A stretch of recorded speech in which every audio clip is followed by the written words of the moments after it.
What if the phrase, as above, so below, wasn't just an esoteric quote, but an ancient manual for understanding your life, your patterns, and the universe itself? A principle as old as the pyramids, capable of revealing why certain things keep repeating in your life and how to change them from the inside out.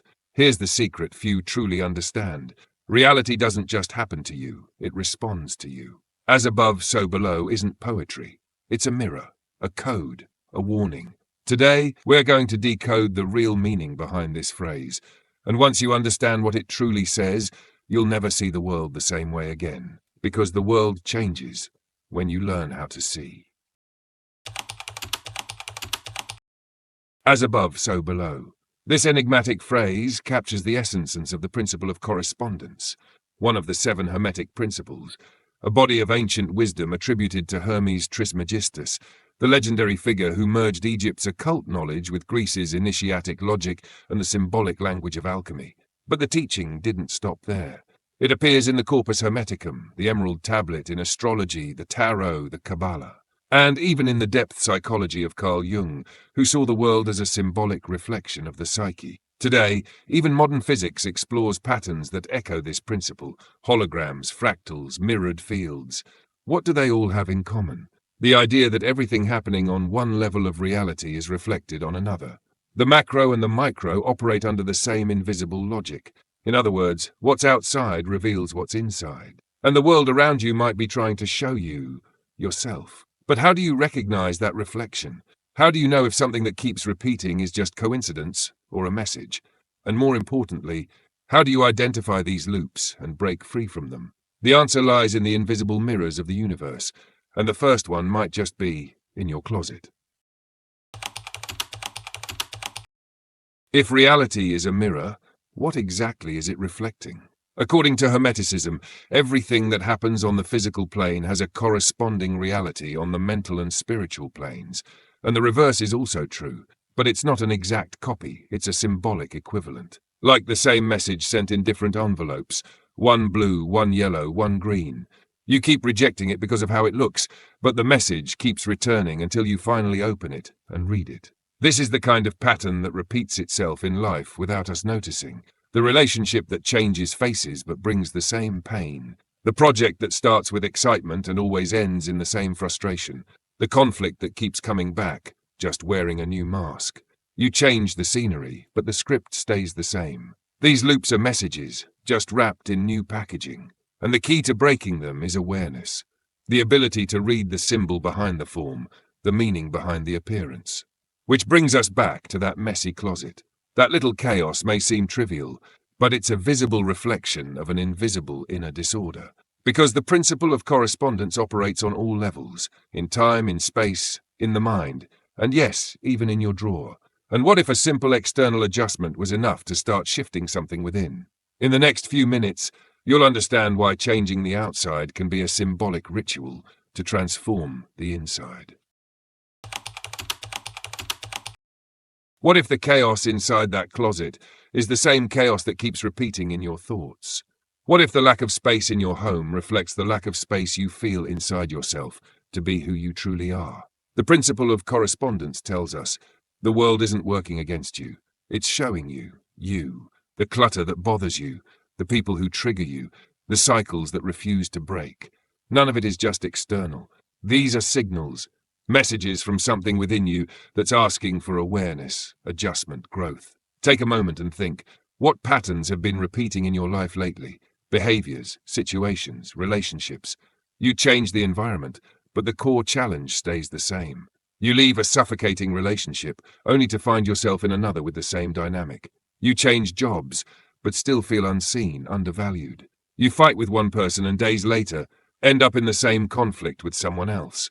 New words, same pain. These loops won't break as long as you keep looking only outward, because the trigger is inside. Correspondence isn't punishment. It's a tool. It exists so that you can recognize what needs to be transformed within yourself, based on what life keeps reflecting back at you. But recognition is only the first step. The real question is, what can you actually do to change that reflection? That's when the principle shifts from theory to transformation. Now that you understand the world around you is truly a mirror, The inevitable question arises: how do you know what that mirror is reflecting? How can you tell if you're stuck in a loop or just experiencing something temporary? Let's take it one step at a time. First sign: repetition without growth. You keep finding yourself in the same situation with different people in different places, but the script is the same. You try to respond in a new way, but end up falling back into the same old pattern. It's like a maze where every exit leads back to the beginning. Second sign: intense, disproportionate emotions.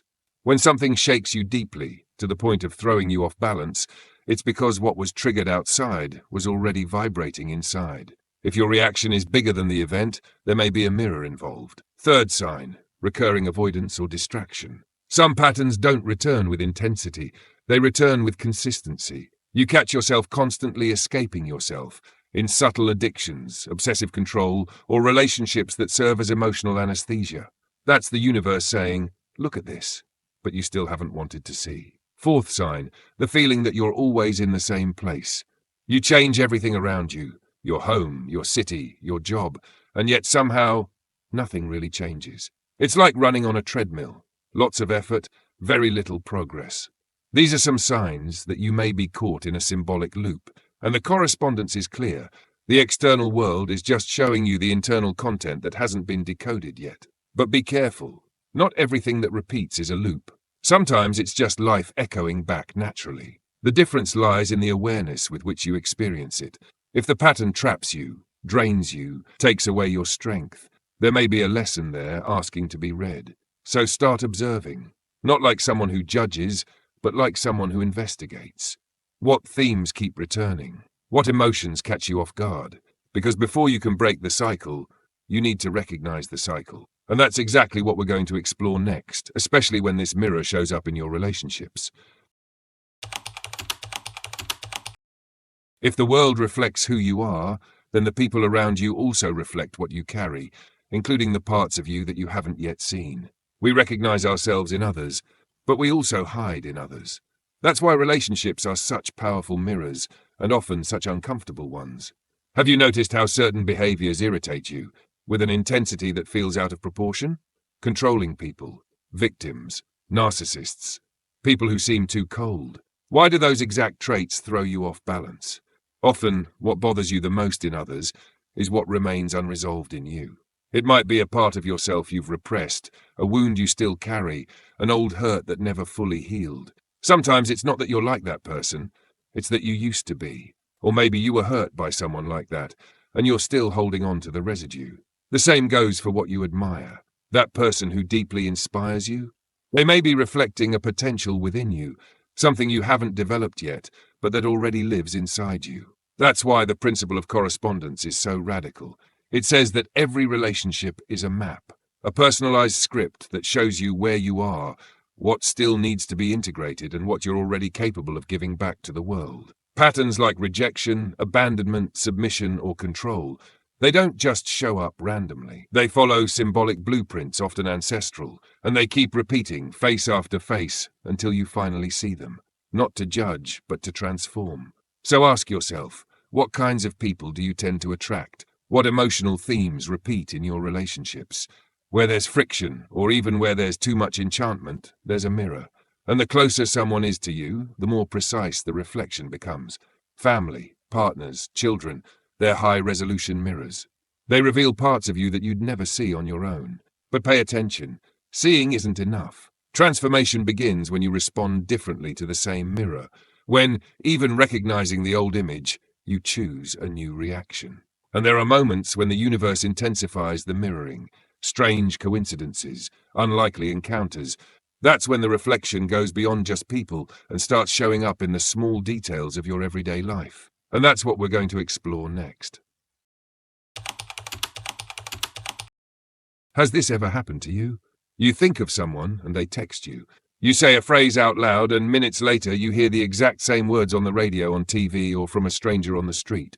You open a random book and right there is the exact message you needed to hear. Most people call that coincidence. But Hermeticism calls it symbolic correspondence, and depth psychology calls it synchronicity. They're reflections. Symbolic responses from the universe to your internal state. Not causal, but meaningful. Life is speaking to you all the time. But the question is, are you paying attention? These signs aren't predictable. They don't follow a schedule. They show up when there's an opening, when your inner vibration aligns with the symbolic content of the moment. It's as if the universe senses that you're ready to see. But here's something important. The more awake your consciousness becomes, the subtler the signs. They stop being loud disruptions and start coming as whispers. It's like a gradually increasing alarm clock. At first, the sound is loud and jarring, because you're not listening yet. But over time, the softest tone is enough to wake you. There's no need for the universe to shout. A whisper will do. That's the training, to perceive the subtle. You can start by choosing a symbol, a word, a number, an image, and noticing if it begins to appear often in your daily life. Not as superstition, but as an exercise in symbolic awareness. Over time, your mind will begin to pick up on patterns that used to go completely unnoticed, and that's when the map begins to reveal itself. But keep this in mind. Not every sign is a direct answer. Some are gateways to something deeper. An old letter, a specific song, a repeated number sequence. They might seem random, but they carry vibrational codes, symbolic keys that speak the language of the unconscious. And the more you recognize them, the more you realize everything is interconnected. There's a symbolic intelligence weaving the events of your life, and it reveals itself most clearly in the details, in the colors that draw you in the dreams that keep returning, in the symbols that stir something in you without any logical explanation. This is the point where many people stop. But those who choose to go further discover that behind every synchronicity there's a hidden architecture. And that architecture has a language of its own. Astrology, tarot, sacred geometry, alchemy. These aren't tools for prediction. They're alphabets, maps to decode the invisible structure of the universe. And now we're going to start translating those alphabets, because once you learn to read beyond the surface, the world starts responding on a different frequency, a frequency you're now ready to access. Some people see patterns, others learn to interpret them. And this is where the principle of correspondence reveals its deepest power. Not when you simply notice life's reflections, but when you start translating what they actually mean. Because yes, reality has its own language.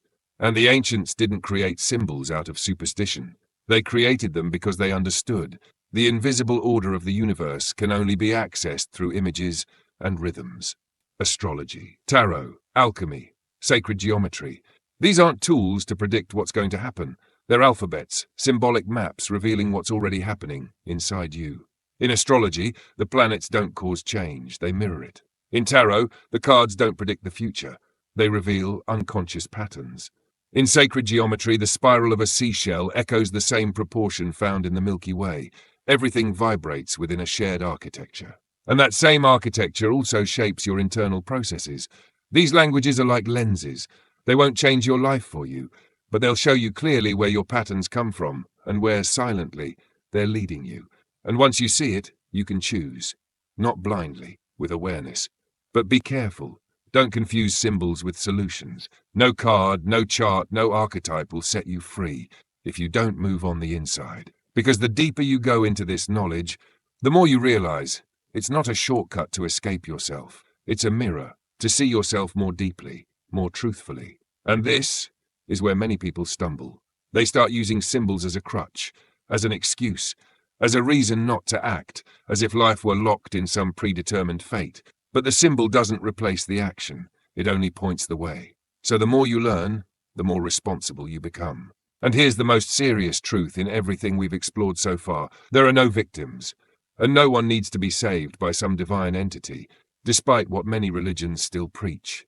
We are the true creators of what happens in our lives, and the only one who can rescue you is you. Symbolic knowledge isn't here to comfort you or to protect you from the chaos. It's here to teach you how to orient yourself within it and move through it with awareness. So let me ask you, are you truly seeking to understand, or are you just trying, once again, to protect yourself from your own problems?